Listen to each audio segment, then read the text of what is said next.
রাখলে একদম কালো হয়ে যাবে। 420 কিন্তু 400 টাকা। দেখুন আপনি যেটা হয় আপনি মনে করে তারপর।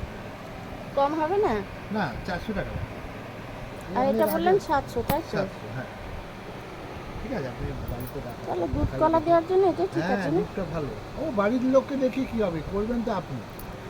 তো বাড়ির লোক দাম দেবে বা এ করবে, কিন্তু হ্যাঁ করবেন তো আপনি। হ্যাঁ, আসল কথা আপনাকে বুঝতে হবে এটা। এত ঠিক বড় আছে। লাগে না।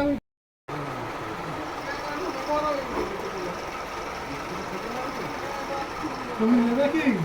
নিয়েছি তো, দিচ্ছে তো।